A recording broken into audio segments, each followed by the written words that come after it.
27 दिसंबर 1911 को कांग्रेस के कलकत्ता अधिवेशन में पहली बार राष्ट्रगान जन गण मन गाया गया था। ये गुरुदेव रविंद्रनाथ टैगोर द्वारा लिखित बंगाली भजन भारतो भाग्य विधाता का शुरुआती अंश है। पंजाब सिंधु गुजरात मराठा द्राविड़ उत्कल बंग विंध्य हिमाचल जमुना गंगा उच्छल जलधि तरंग। भारत की संविधान सभा ने 24 जनवरी 1950 को जन गण मन को देश के राष्ट्रगान के रूप में अपनाया था। राष्ट्रगान के प्रति सम्मान भारत में एक मौलिक कर्तव्य है। संविधान के अनुच्छेद 51A के अनुसार भारत के प्रत्येक नागरिक का ये कर्तव्य होगा कि वो संविधान का पालन करे और उसके आदर्शों तथा संस्थानों, राष्ट्रीय ध्वज और राष्ट्रगान का सम्मान करे। तब शुभ नामे जागे, तब शुभ आशीष मागे, गाहे तब जय गाथा, जनगण मंगल दायक जय हे भारत भाग्य विधाता, जय हे जय हे जय हे जय जय जय हे। आज हम स्वतंत्रता सेनानी माखन सिंह को भी याद कर रहे हैं, जिन्होंने दो देशों, अपनी जन्मभूमि भारत और अपनाई हुई मातृभूमि केन्या में राष्ट्रवादी आंदोलनों में शामिल होकर ब्रिटिश साम्राज्य को उखाड़ फेंकने में मदद की। उनका जन्म 27 दिसंबर 1913 को तत्कालीन पंजाब के गुजरांवाला जिले में हुआ था। 13 साल की उम्र में वो अपने परिवार के साथ केन्या के नैरोबी चले गए। माखन सिंह ने सीमाओं को पार किया और अफ्रीकी लोगों को साथ लेकर अंग्रेजों का मुकाबला करने का फैसला किया। केन्या भी गदर पार्टी का केंद्र था और माखन सिंह, गोपाल सिंह चंदन तथा वासुदेव सिंह इसके प्रमुख आयोजक थे। दिसंबर 1939 में माखन सिंह बॉम्बे और अहमदाबाद में मजदूर वर्ग की स्थितियों और श्रमिक संघवाद के कामकाज का अध्ययन करने के लिए भारत रवाना हो गए। भारत में उन्होंने बॉम्बे में सभाओं को संबोधित किया और एक अफ्रीकी प्रतिनिधि के रूप में भारतीय राष्ट्रीय कांग्रेस के रामगढ़ सत्र में भाग लिया। माखन सिंह को अंग्रेजों ने गिरफ्तार कर लिया और बिना किसी आरोप के अगले 2 वर्ष तक एक जेल से दूसरी जेल में भेजते रहे। रिहा होने के बाद माखन सिंह का आंदोलन 2.5 साल तक उनके पैतृक गांव गुजरांवाला तक सीमित रहा। आखिरकार जनवरी 1945 में उन्हें रिहा कर दिया गया। इसके बाद उन्होंने जंगे आजादी अखबार के साथ काम करना शुरू किया। जब भारत ने 15 अगस्त 1947 को आजादी हासिल की, तब माखन सिंह केन्या चले गए। केन्या में माखन सिंह ने केन्या युवा सम्मेलन का आयोजन किया और पूर्वी अफ्रीकी ट्रेड यूनियन कांग्रेस के महासचिव के रूप में सक्रिय हो गए। उन्हें 1950 में औपनिवेशिक सरकार ने हिरासत में ले लिया। वे केन्या के प्रसिद्ध माऊ माऊ विद्रोह के दौरान सलाखों के पीछे रहे। माखन सिंह ने 1961 तक 12 साल जेल में बिताए।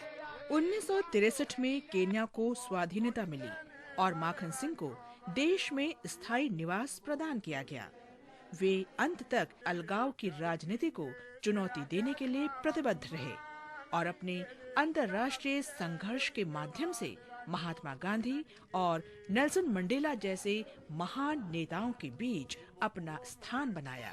संतांचा भूमीचा तू वारस पुत्र, संतांचा भूमी। आज हम सामाजिक कार्यकर्ता पंजाब राव श्यामराव देशमुख को भी याद कर रहे हैं, जिनका जन्म 27 दिसंबर 1898 को हुआ था। वे भाऊ साहेब देशमुख के नाम से लोकप्रिय थे। वे महात्मा फुले के सत्य शोधक समाज से जुड़े थे और उन्होंने अंबाबाई मंदिर, अमरावती में तथाकथित निम्न जातियों के प्रवेश के लिए सत्याग्रह किया था। इस आंदोलन में बाबा साहेब डॉक्टर भीमराव अंबेडकर ने उनका साथ दिया।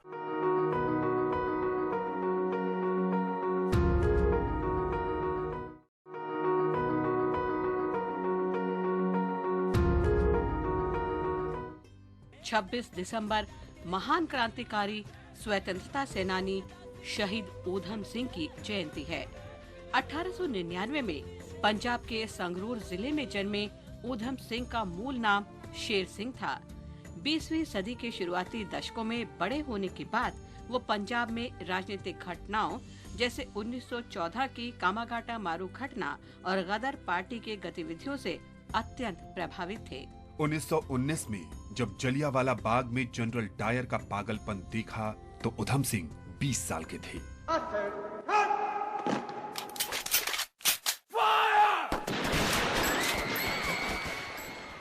जलियांवाला बाग हत्याकांड उनके जीवन का एक महत्वपूर्ण मोड़ था और ऊधम सिंह ने बदला लेने का संकल्प ले लिया। भगत सिंह की गतिविधियों से प्रभावित होकर वो 1924 में गदर पार्टी में शामिल हो गए। अगले कुछ वर्ष तक उन्होंने विदेश यात्रा की और औपनिवेशिक शासन को उखाड़ फेंकने के लिए भारतीय क्रांतिकारियों को विदेशों में संगठित किया। इस दौरान ऊधम सिंह माइकल ओड्वायर की हत्या की योजना बना रहे थे। पगड़ी संभाल